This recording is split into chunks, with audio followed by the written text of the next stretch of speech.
Thanks, everybody, for being here today. It's just a delight to see everybody again. When Tricia called me a couple weeks ago and said, we need a topic for the 11th to put into the newsletter and the bulletin, I had some ideas going through my head at the time of an article I wanted to write on the spirituality of sailplanes. And I stopped for a few minutes and thought, well, what would be a good topic for that Sunday? I said, well, let's go with the spirituality of sailplanes. And then Lori reminded me that the theme this month is about choice.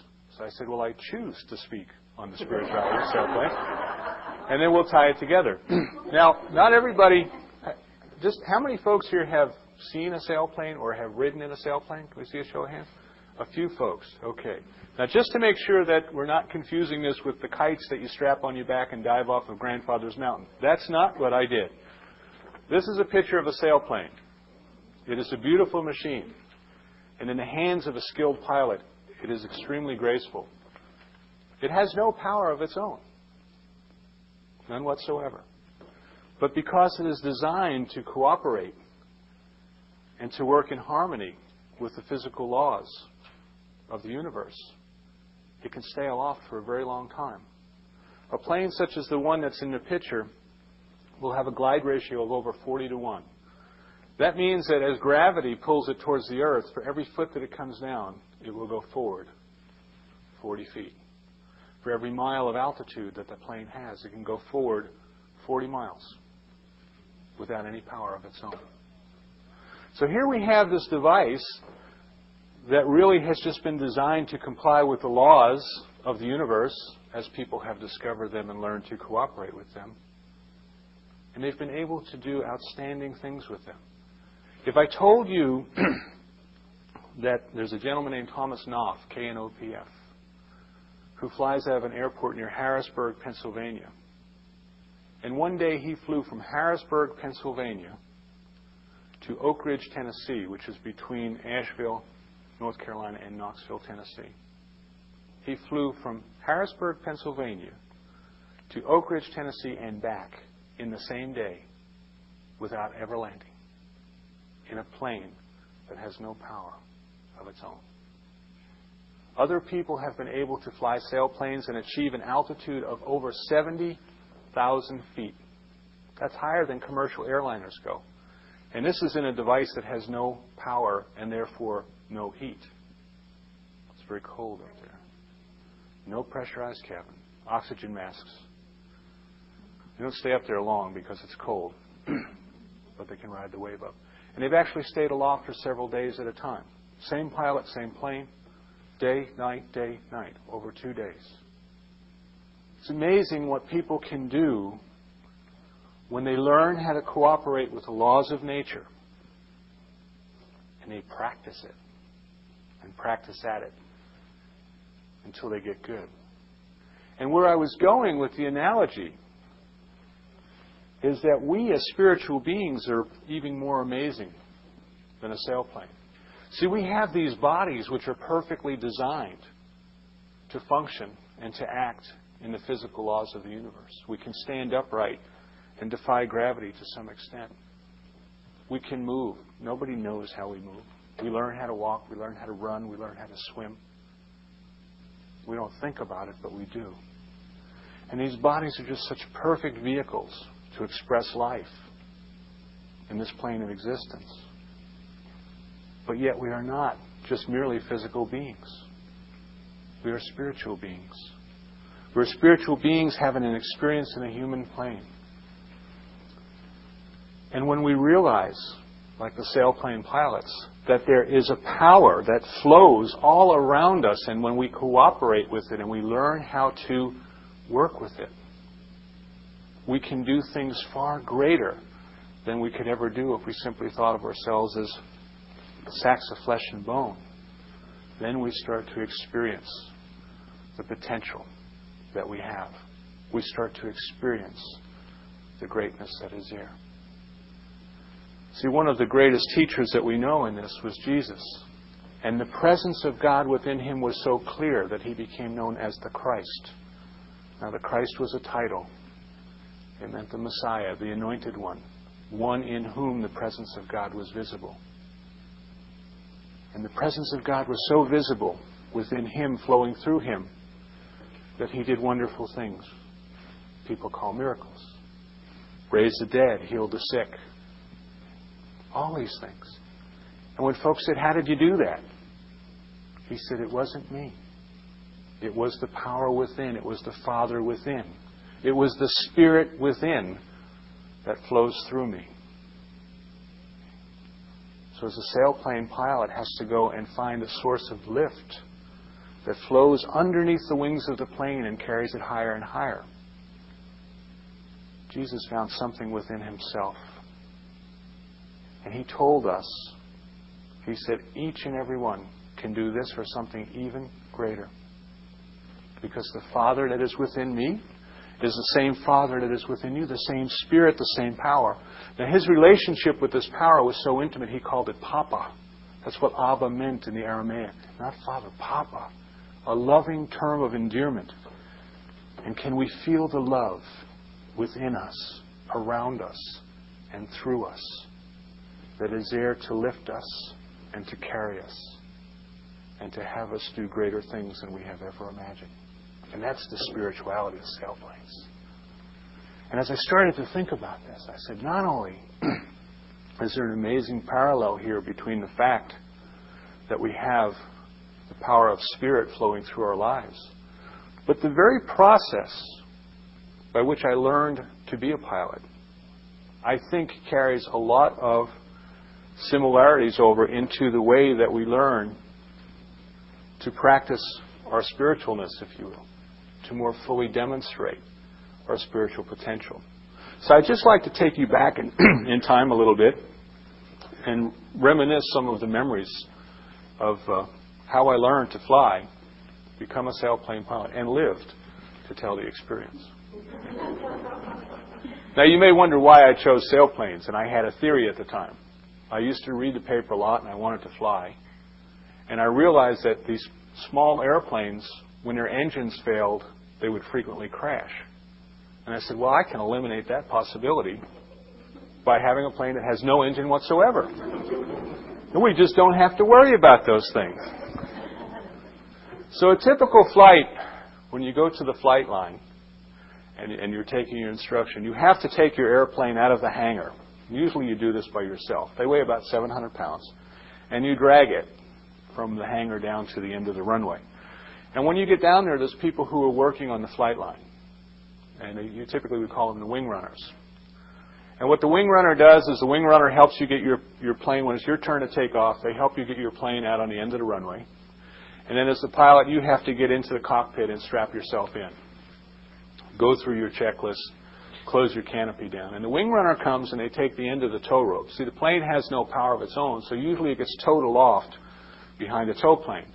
Tow planes are frequently the same ones that they use for crop dusting, because they have a very powerful engine. They can climb very quickly and they can pull the weight. So the wing runner hooks you up, leans back against the rope, you pull your release, you test it, you make sure that you can get unhooked, because if you couldn't get unhooked from a tow plane, it would be a very, very dramatic landing. But you are taught what to do in case you can't get unhooked. The two of you land at the same time is what has to happen. They can also release the rope from the other end, by the way. Once you're all set and ready to go, the pilot gives a thumbs up, and the wing runner levels the wings. That's the signal to the tow pilot to creep forward and take the slack out of the rope. Now you have the tow plane with the engine running, the slack out of the rope, and the glider pilot, sailplane pilot, gives a signal. And the wing runner's job at that point is to actually run alongside the plane, holding the wing level, until you get enough forward movement through the air that the air going around the wings will keep the plane balanced. Now, they only have one wheel, so it's like a bicycle with 40-foot wings on each side. But as the wind starts to flow over and under the wings, the plane quickly achieves balance, and the pilot will follow the tow plane. The two will take off, and then from that point on, it's formation flying, because you're only 200 feet behind the plane in front of you, until you get to a point where you're high enough to let go of the tow rope, and then the sailplane pilot goes off and looks for lift, a source of rising air. So the first correlation that I have here between our spiritual growth and learning to fly is that sometimes we need people to help us get started. Now, I am firmly convinced, beyond a shadow of a doubt, that the loving intelligence that created us and brought us here to express its life would sooner or later make its presence known to us and our path known to us, that we could eventually start to figure these things out. But for most people, the process of spiritual awakening involves other people. Teachers, mentors, gurus, ministers, or just examples. Other people that we look at and we say, wow, there's something going on in their life. I wonder what that is. I wonder what's going on with them. They used to get upset, and now they don't get upset anymore. They seem pretty happy with things. Maybe I need to find out what's going on in their life and have that go on in my life too.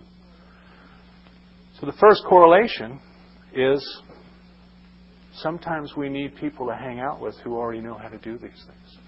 What I discovered after I flew for a while is that the wing runners, so when I first started flying, I thought the wing runners were folks who just liked to hang out at the airport. This was something that they did, but they really didn't want to fly. What I found out was that the wing runners were all pilots. And this was part of their service. This was part of the way that they kept the facility open. And in fact, to be asked to be a wing runner and to work on the flight line was an honor. Because they didn't just let anybody go out there and do that. It had to be somebody who understood what was going on. And as I became more experienced as a pilot, eventually I was asked if I would come to the field early and spend a couple of hours working a shift on the flight line before it was my turn to fly.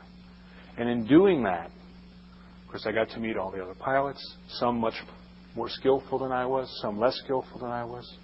I got to know all the different kinds of planes, and I got to be there to be helpful. And when we come here to this church and to this center, I think we find people who are our wing runners, people who come and encourage us, people who help us, people who will tell us, yes, you know, I've been there. I've been in that situation. I've seen that happen in my life, and here's what worked for me. And in this manner, we get to help each other out. And then as we grow, we get to come back, and we get to be here to run somebody else's wing. We get to be here for somebody else and to help them through whatever experiences they have. So that was my first lesson. Be here for somebody. Run your wing. And don't be afraid to ask somebody to run your wing when you need a little help. Second thing I learned was that there is a really, really special breed of human beings called flight instructors. Flight instructors have the unique ability to sit in the back seat of an airplane with somebody who has no idea what they're doing and to just simply hold on until this person figures out how to fly the plane. Because I'm firmly convinced that sooner or later, student pilots eventually teach themselves how to fly the plane, because all the advice in the world doesn't do it for you. One day you have to put it all together yourself. So what the flight instructor would typically do on your first flight, they would sit behind you and they would say, now just relax, we're going to have some fun. You put your hands and feet on the controls. Follow along. I'll be flying the plane, but I want you to get the feel of what I'm doing. There's two rudder pedals that turn the rudder on the back of the plane left or right. And there's a stick that banks the plane left or right, or the nose up or down. And those are the primary flight controls that you have. So the first flight you take off, and everything is wonderful because the instructor is flying the plane. The controls barely move. The plane is just settled right in behind the tow plane. You're taking in the air, the scenery. You hear the sound of the plane up in front of you. And eventually you get high enough and the instructor says, go ahead and pull that little red knob right in front of you. And when you do, there's this big bang as the tow rope snaps loose. And from that point on, it's silence other than the wind going by the canopy. The instructor says, watch this. I'm going to turn a little bit, see how I turn. And they move the stick and they move the rudder and the plane turns. And they do a complete circle and come right back out on the exact same heading that they started. And you try one. And they go along with you and they give you some confidence. And then you have to come down and you land. And they say, you want to go again? And of course you want. Now you're hooked. You're inside the office with your credit card out. Give me a logbook. Give me one of them pilot hats. You know, I'm ready to go. So on your second flight, they're a little bit more devious. They say, what we're going to do here, Jim, is we'll take off the plane for you. We'll get you safely above the ground. But you have an idea how these things work. So then what I'm going to do is I'm going to turn it over to you. No problem. I'm a pilot. I got a hat. I just paid $500 down. Got my logbook. I'm ready to go. So you get about 300 feet off of the air, which is a safe distance for the plane to turn around and come back if it needed to. And the instructor does something absolutely insane, I thought at the time. The instructor put both of his hands on my shoulders. And he says, you have the airplane. Now, he did that for a reason. He did that so I would know that he was not touching the controls. He did that so I would know that I was the only person who had input to the controls. And a strange thing started to happen. Whereas when the instructor was flying the plane, it flew smooth and it flew evenly and it stayed right in behind the tow plane. Suddenly the gods were against us. Suddenly there were forces at work in the cockpit of this plane and outside that were doing strange things. Instead of the tow plane staying straight and even with the horizon, suddenly the tow plane was way down here, and then the tow plane was way up there, and the tow plane was over here, and the tow plane was over there. Now, I have paid $1.50 to ride the roller coaster at Coney Island and not had the experience that I had that day. And the instructor finally, I think, had enough.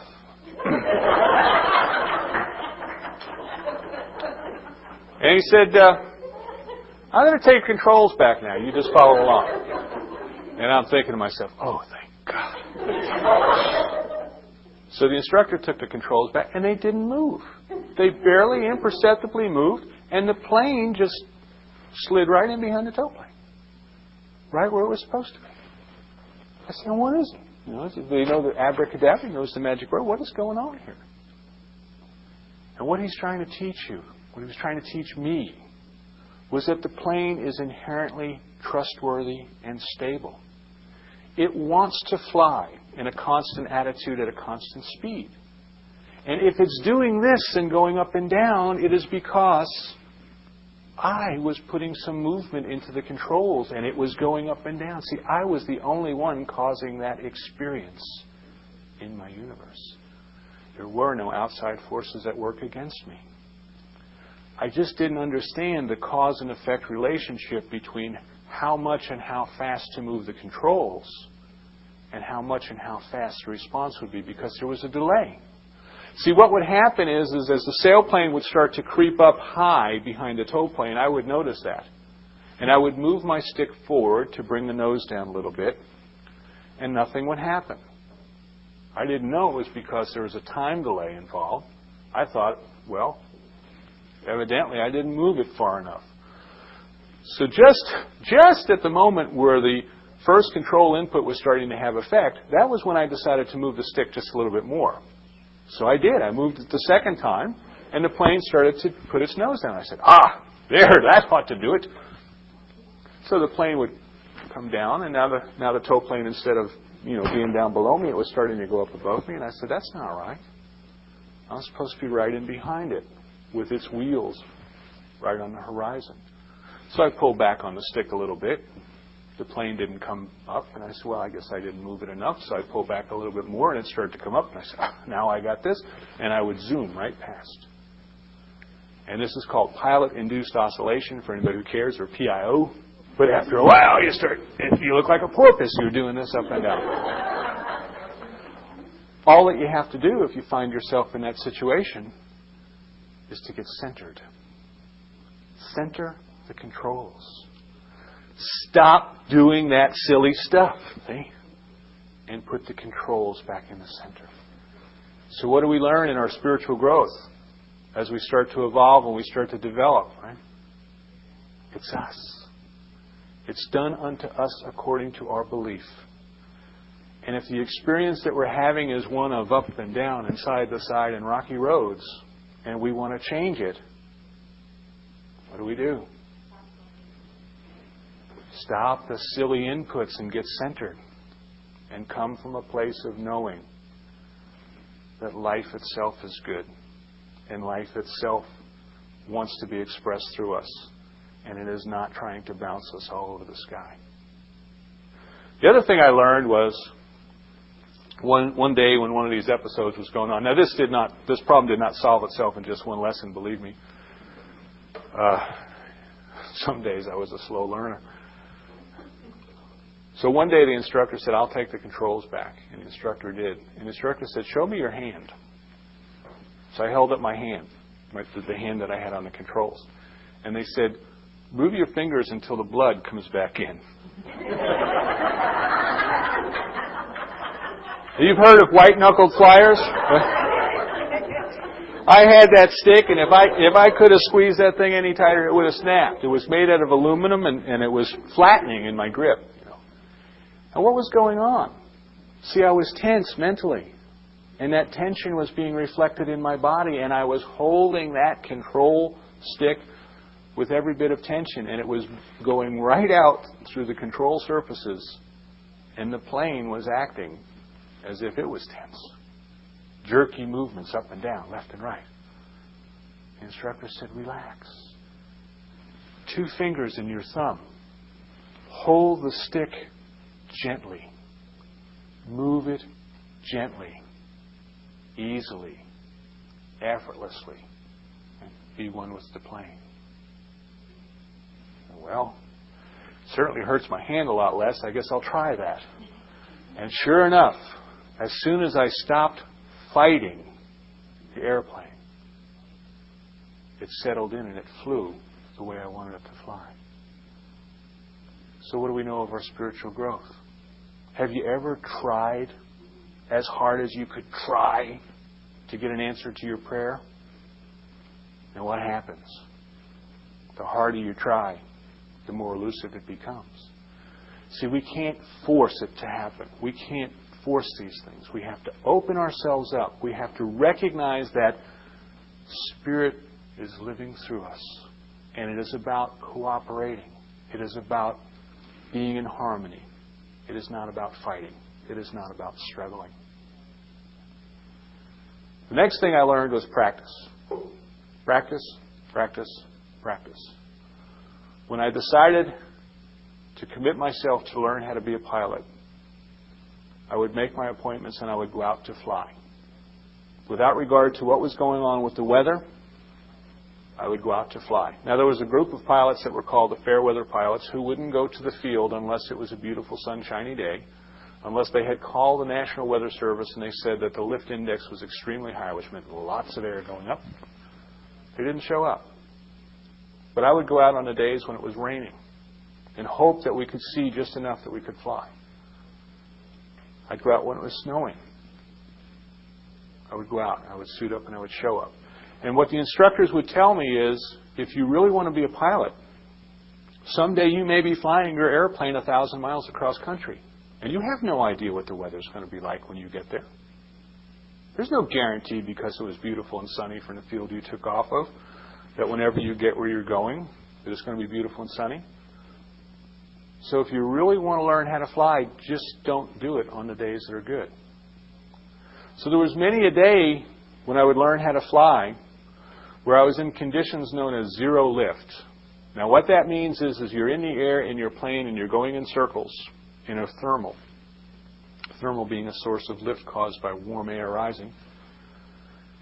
And I was neither going up nor going down, because the plane has to descend slightly in order to maintain its speed to keep itself flying. And the air that I was flying in was going up at exactly the same rate. So they call it a zero lift condition. So here I would sit for 30 or 40 minutes in a circle, neither going up nor going down, but practicing, controlling that airplane to optimize its performance, to do everything I could to keep it aloft. Now here's how that paid off for me. One day I was out in Phoenix. I'll tell you a little bit more about Phoenix later. But I was out in Phoenix, Arizona, working on a job, and they happened to have a sailport near there, and I went to fly. And there's cycles in the weather. There's times where the lift cycles. So what happens is early in the morning the sun starts to heat up the Earth's surface. The Earth's surface getting warm heats the air, and this causes the columns of rising air. Now you've never seen a thermal. but you've seen evidence of thermals. When you see the little white puffy clouds in the sky, those are the top of thermals. Because as the air rises, it gets cooler. And when it passes through the dew point, the moisture comes out of the air and it forms those clouds. As a pilot, you look for those and say, ooh, if I can get underneath one of them little white puffy clouds, I'll be okay. So the weather cycles. So there's a period early in the morning where the lift is very strong and the clouds form. But then they overbuild, and it gets gray and overcast in the afternoon. Looks like it might rain, but it doesn't.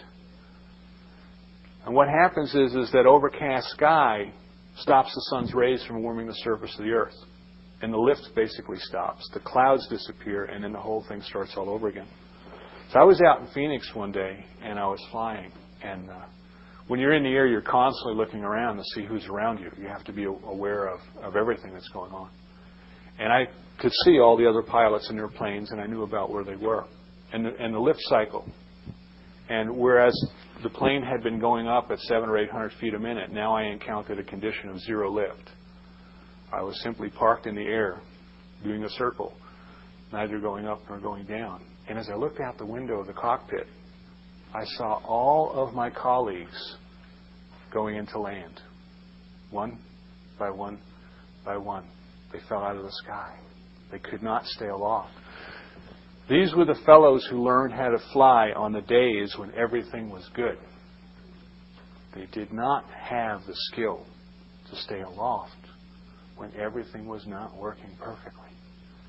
And I knew that.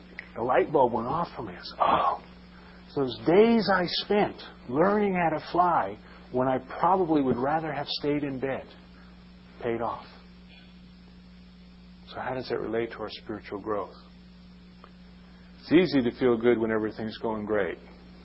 It's easy to feel connected when everything's going great. But it's the practice. It is the daily practice. It is keeping ourselves centered.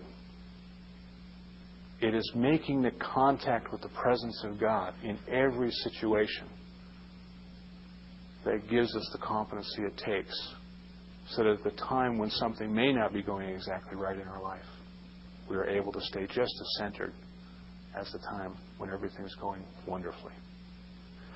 Next point I learned is that the sun's radiation is really what causes the lift. Thermal lift, anyway. There's different kinds, but I'm just talking about thermal lift.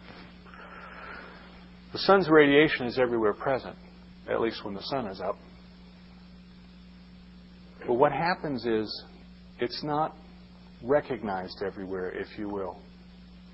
If you're flying over an area where there's crops in the field, and one field has just been recently plowed, what will happen is that the brown earth will collect and absorb the sun's rays more readily than the green vegetation around it. In fact, the moisture in the vegetation will take longer to heat up.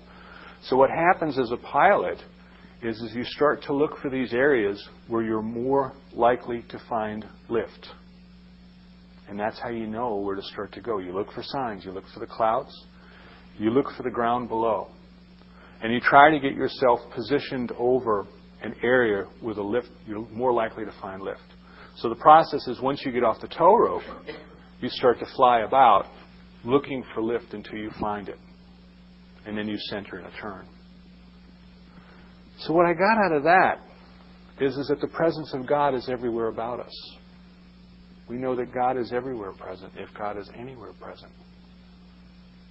So we can say that God is no more present one spot than in another. But the realization of the presence of God may be greater for us in one situation than another. Joel Goldsmith tells us this in his book, Practicing the Presence. The people say, if God is so good and God is everywhere, how come there's illness? How come there's war? Because the presence of God is not realized where there's the illness and where there's the war. And if it were, the illness would cease and the war would cease. So in our path, in our spiritual growth, in our journey, I think what we learn is that there are places, there are people, there are circumstances, there are situations in our life where we just feel more deeply connected to the presence of God. For some of us, it's holding a baby. and contemplating the beautiful life within. For others, it may be in a class, it may be in a church service. But wherever that is, for each of us, I think we all have a different way. We all have a different way of relating. Whether it be in meditation, whether it be through study, whether it be through other people. What we must do as we're first learning, as we're growing, is to seek out those opportunities, to seek out those places where we feel more deeply connected, where it's easier for us to realize the presence of God, and to keep ourselves centered as we develop the skills of the spiritual practice that will then last us the whole life. And when we do this, when we start to realize the presence of God, it's as the mystics and the saints tell us, it's like a moth being drawn to the flame. It is God itself calling us to itself.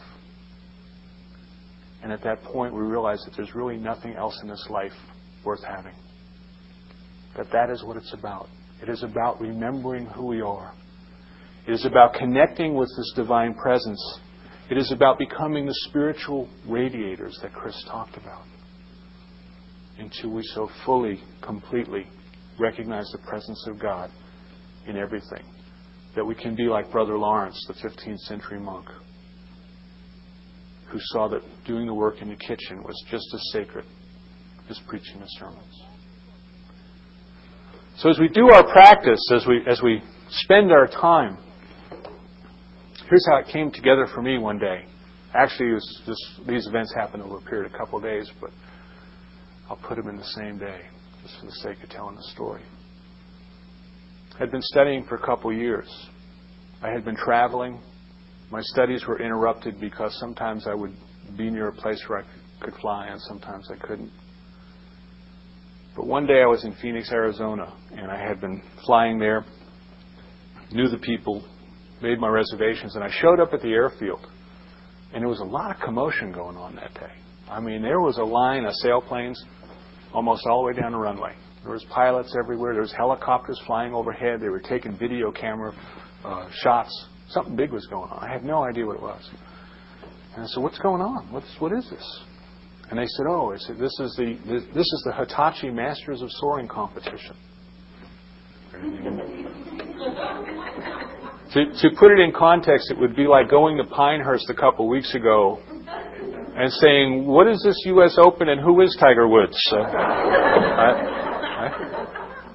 And I didn't know. And that's what was going. And what was going on is the pilots were going to have a race that day. They were flying a triangular course that went from Phoenix to Tucson, and it went out another leg, and it came back. It was over 240 miles long. 240 miles, one airplane, no landing. And they're going to race. They're going to see who can do this faster than the other people. So they said to me, "Jim, the plane that you usually fly is not available. We've given it out to somebody else because we know that you have been signed off to fly this other airplane." Now, the other airplane they gave me, the equivalent here, is going to Avis, thinking that you're going to get a Chrysler K car, and they put you in a Ferrari.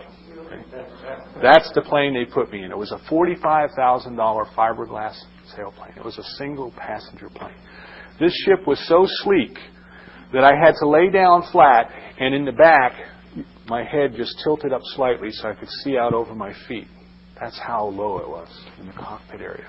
When the canopy closed, it was less than 1/4 of an inch off the top of my head.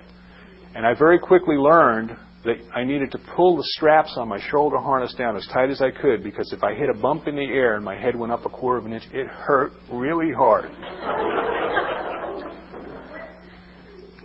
They told me to go out to the flight line, and they said, "Now, as soon as the race starts, you can go up. But we want you back on the ground in 3 hours because they may be back." 3 hours. They're going to go 240 miles in a plane with no engine. They're going to be back in 3 hours. Wow, this is amazing. So we took off.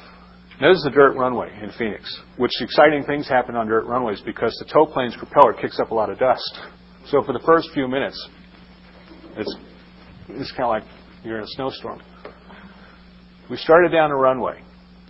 The plane started to take itself up, which they do, and I was able to hold it. about that far off the runway, and I knew it. I knew it. I could tell you it was 11 3/4 inches, and if you want to get out with a ruler, that's where it is. I just had it that day. Everything was working. I stayed there. I did that to release the drag on the tow plane. And as the tow plane continued down the runway and built up speed, it came up in front of me. And as soon as the tow plane's wheels crossed the horizon, I settled into my tow position right behind it. And the tow plane's wheels never left the horizon the whole time I was flying. I was in the zone, 200 feet behind this plane. When it banked, I banked. We turned. The field altitude was 1,300 feet above sea level, and normally you would stay on the tow rope to about 3,800 feet. That would give yourself 2,500 feet of altitude in which to find lift, because there was a rule that said when you got within 1,000 feet of the field, you were committed to land. So usually I would stay on the rope until 3,800 feet. At 2,500 feet, the tow plane was flying in front of me, and I saw its wings rock, and it zoomed in the air. It just went like that in front of me, and I knew what happened. The pilot had just hit a super thermal, and I knew it was coming. So I put my hand on the release, and as soon as the sailplane entered the thermal, I released. It's 1,200 feet above the field. I counted to 3 to give myself time to penetrate, and I banked into the thermal. 1,100 feet per minute this sailplane was climbing. It was only going up 600 feet a minute with the tow plane pulling me. 1,100 feet a minute. Wow! So I stayed there for a few minutes. I was up 5,000 or 6,000 feet, and I decided to venture out, to go, to see what else was out there. It's beautiful now. The Estrella Mountains, the desert of Phoenix, Arizona. And within just a few miles, I hit another thermal, just as strong as the first one. And as I turned into it, got the airplane centered, looked about. What you do is you use the angles that the horizon creates on the windshield to know if you're in the right spot. I said, wow, I'm in the zone today. And I went around a couple times, and I was looking to see where the other planes were, because sometimes they'll scoot in right above you and ride the lift with you. And I looked out the window, and there was a hawk. The hawk had come to join me in the thermal. It was right there outside the cockpit, right in front of the wing, and I swear it was smiling. And we were one. And we were together. And I continued up that day to almost 11,000 feet. Got off the tow rope at 2,500. 11,000, it was like 10,800. I was at a point where I couldn't stay very long because I wasn't checked out on how to use the oxygen. And you can only stay above 10,000 feet for 30 minutes before you got to come back down. And it was that day that I looked.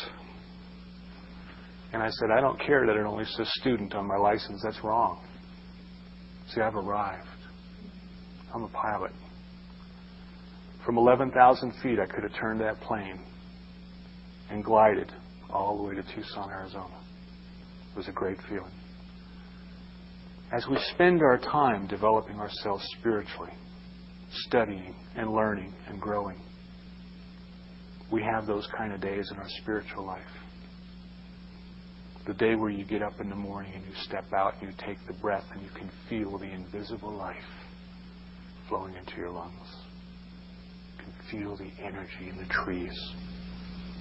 Watch the hummingbirds come to their feeder and know that we're one. And know that life is good. And know that life is perfect. And know that there is something greater than we are flowing through us. It using us and we using it to accomplish things that are more remarkable than we ever thought of. And it is in this place here that we are allowed to choose this growth for ourselves. To come and to be in the presence of people who will run our wing for us, or who we can run their wing for them. To learn different techniques to study, to meditate, to pray. To be immersed in an atmosphere where you are encouraged to be all you can possibly be. To recognize ourselves as the beautiful spiritual creations that God intended us to be. And it is here that we come together and we radiate and we challenge ourselves to soar to even greater heights. We're very fortunate for each and every one of us that are here. We're very fortunate for each and every person who comes to participate. And I celebrate each and every one of you as God's gift of love to Durham, North Carolina. As the little cumulus cloud that is marking the way for others to see that there is a power that will come underneath us and take us up to be all we can be. You're wonderful. And so it is.